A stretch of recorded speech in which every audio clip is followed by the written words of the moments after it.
Okay, another thing na ikinalilito ng karamihan, syempre believers, mga born again lamang po ang malilito rito sapagkat ang mga born again Christians lang po ang talagang may puso to study God's Word, the Holy Bible, the Word of the Lord Jesus Christ. Amen? So, ang mga born again Christians, medyo lito, ano ba talaga ang Gog at Magog? Pag sinabi natin Gog at Magog, it stands for a battle. But to be specifically clear, ito po yung final battle na tinatawag, no? The Battle of Gog and Magog. Okay?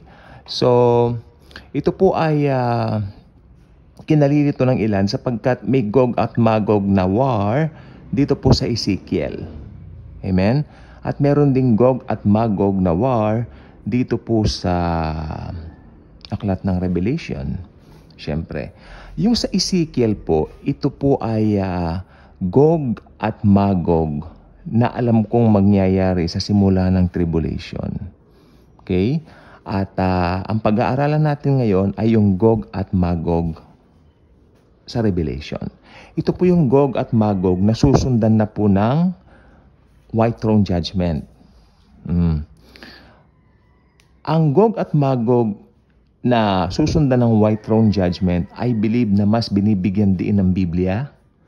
Dahil ito ay nakasulat nga po sa panghuling aklat ng Biblia, Apocalypse, Revelation, pahayag. At binibigyan din po nito yung tuluyang pagkatalo ni Satanas. Kasi tanda po ninyo, sa loob ng 1,000 taon, si Satanas naman po hindi pa tinapon sa dagat-dagatang apoy. Siya po ay inilagay lang po dito sa pit, no?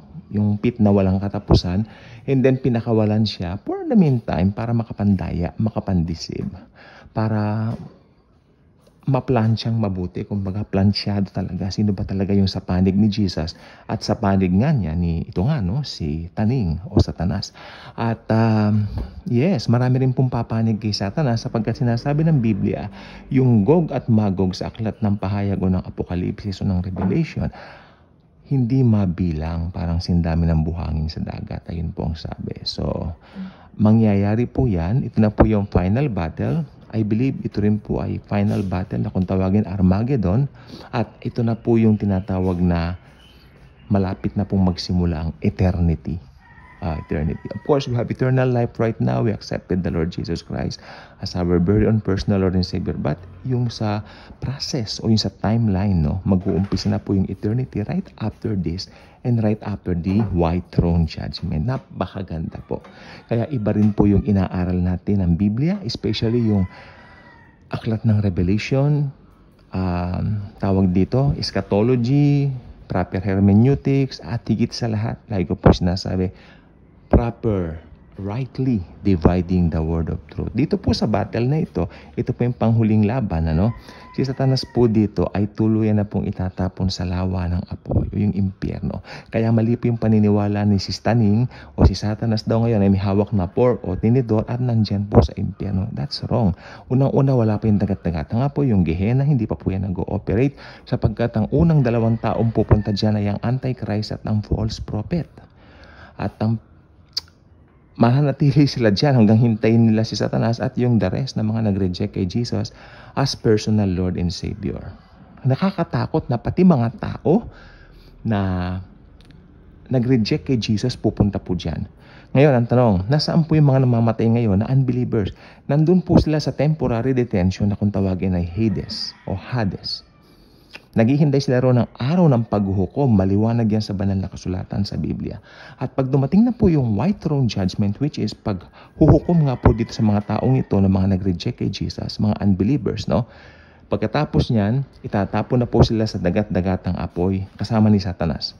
Then doon na po sila pahihirapan, walang katapusang paghihirap araw at gabi, sabi ng banal na kasulatan. So tayo po sa Biblia lang po tayo. Yan po ang mangyayari. Ang mangyayari, bubuhayin sila kasi yung mga namatay ngayon na nasa Hades, automatic wala po silang body na kagaya ng pinoprocess natin ngayon dahil patay nga po sila, no? But nag-wait po sila doon. Sino po yung mga napunta sa Hades? Ito po yung mga hindi naniwala kay Jesus as Lord and Savior. Yung mga nag-reject kay Jesus. Gusto ko pong ipaliwanag sa inyo na ang dahilan ng pagpunta ng tao sa impyerno, isa lang, rejection of Jesus. Ngayon tanungin niyo ako, may mga tao bang mabait sa impyerno? Marami. Marami pong religyoso sa impyerno. Marami pong nagmamano, magandang asal, pero hindi napalitan ng kanilang sin nature. They still possess it up to now. Hanggang kinamatayan nila. That's why napunta sila ng impyerno. Hades. Salin natin dito Hades sapagkat it's a temporary detention for those who reject the Lord Jesus Christ as their very own personal Lord and Savior. That's why if you know Jesus, napaka-bless mo. Napaka-blessed natin. Amen? Kaya nandito pa tayo ngayon sa lupa. Alam po ba ninyo ang ginagawa ko po ngayon? Inuobserbahan ko ang nasa paligid ko. Pagbukas mo ng social media, parang wala nang katapusan ang kasamaan ng mga taong ito. Parang nagpro-prosper sila. Alam mo mga unbelievers sila, pero parang feeling mo they're prospering. You know what? May katapusan po ang lahat ng yan. Ang mundong ito ay hindi mananatili sapagkat ang mundong ito ay may katapusan. May katapusan po ang daigdig. Meron pong katapusan ang daigdig. Sige, what if profit a man even if he gains the whole world but loses his own soul? Kaya kung hindi ka pa nakasubscribe sa channel na ito, malikod kitang inaanyayahan. Sapagkat sa channel na ito, wala pong ibang nililift o tinataas maliban sa Panginoong Hesukristo, the Lord Jesus Himself, na nagbigay at nag-ali ng kanyang buhay para i-redeem ang planet Earth sa kasalanan.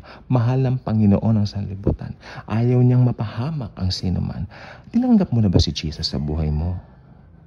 Ayaw mo bang pumunta ng impyerno?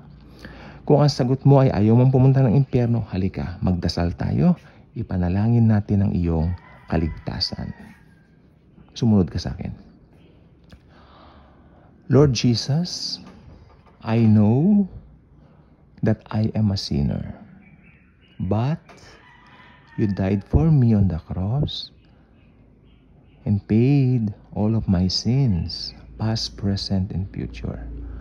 Lord Jesus, I believe that you are the only Savior of the world who can bring me to heaven. Lord Jesus, I invite you into my life right now. Be my Lord and my Savior. God the Father, thank you very much for sending the Lord Jesus Christ to die on the cross on my behalf. And right now, Father God, because I accepted Him as my very own personal Lord and Savior, which I believe it is the Holy Spirit who reminds me to do so. And Father God, I would like to thank you for making me your child. Holy Spirit, thank you for sealing me the seal of ownership. And right now, guide me. Lord Jesus, be the driver, be the pilot of my life from now on. I believe that I am saved, not because of the things that I've done, but because of your finished work on the cross 2,000 years ago. In Jesus' mighty name I pray. Amen. At amen. Okay. If you pray that simple prayer, I believe you got born again. You got saved. Ang born again po hindi religion. Ito po ay isang personal na relasyon sa Panginoong Hesukristo. Ito po ay pagbabago ng buhay. Yes, wala kang mararamdaman. May naramdaman ka ba? Panagsalamin ka, ang mukha mo ganun pa rin. But, makinig ka mabuti. But, you know what? Sa mata ng Panginoon, ikaw ay bago ng nilalang. Basahin mo yan sa 2 Corinthians 5:17 where it says, if anyone is in Christ, he is now a new creation. The old has passed, behold, all things become new. Kasi ang tingin po ng Panginoon sa iyo ngayon, bago ka ng nilalang. Wala na ang dati mong pagkatao. Maaring tinitignan mo ang sarili mo, hey, I'm still the same. Yes. Wag mo itutulad ang mata mo sa mata ng Diyos. Ang mata ng Panginoong Jesucristo ibang klaseng tumingin. Perfectly. You're perfectly fine. You're perfectly saved. You're perfectly embraced by the Lord Jesus Christ. Okay? So, subscribe, like, share. Pag-share ang video ito sapagkat napaka-importante po na marami pong makinabang ng mga souls at malaman nila ang katotohanan ng pagtanggap kay Jesus para nga po maiwasan yung Hades at itong Gehenna. Okay? Kasi yung Tartarus sa mga fallen angels yan. Pero kasi sa Bible may 3 pong salin ng impyerno. Hades, no? Para ito sa mga namamatay ngayon ng mga unbelievers, that's their temporary detention. At meron pong Tartarus. Pero para dun sa mga fallen angels, kasi masyado pong maraming fallen angels, may mga tinapon po dun sa Tartarus. Meron din po dito naglipana. Napakarami po nila. Tapos yung pangatlo, ito po yung future Gehenna, which is pagsasama-samahin na po doon yung mga fallen angels, si Satanas, yung Antichrist, at masaklap, lahat ng mga nag-reject kay Jesus, lahat ng mga hindi naniwala sa gospel ni Jesus Christ, the gospel of grace. Pagsasama-samahin sila doon sa Gehenna, pahihirapan sila gabi at araw, walang katapusan. Nakalagay po yan sa Bible. Thank you, and Jesus truly loves us all.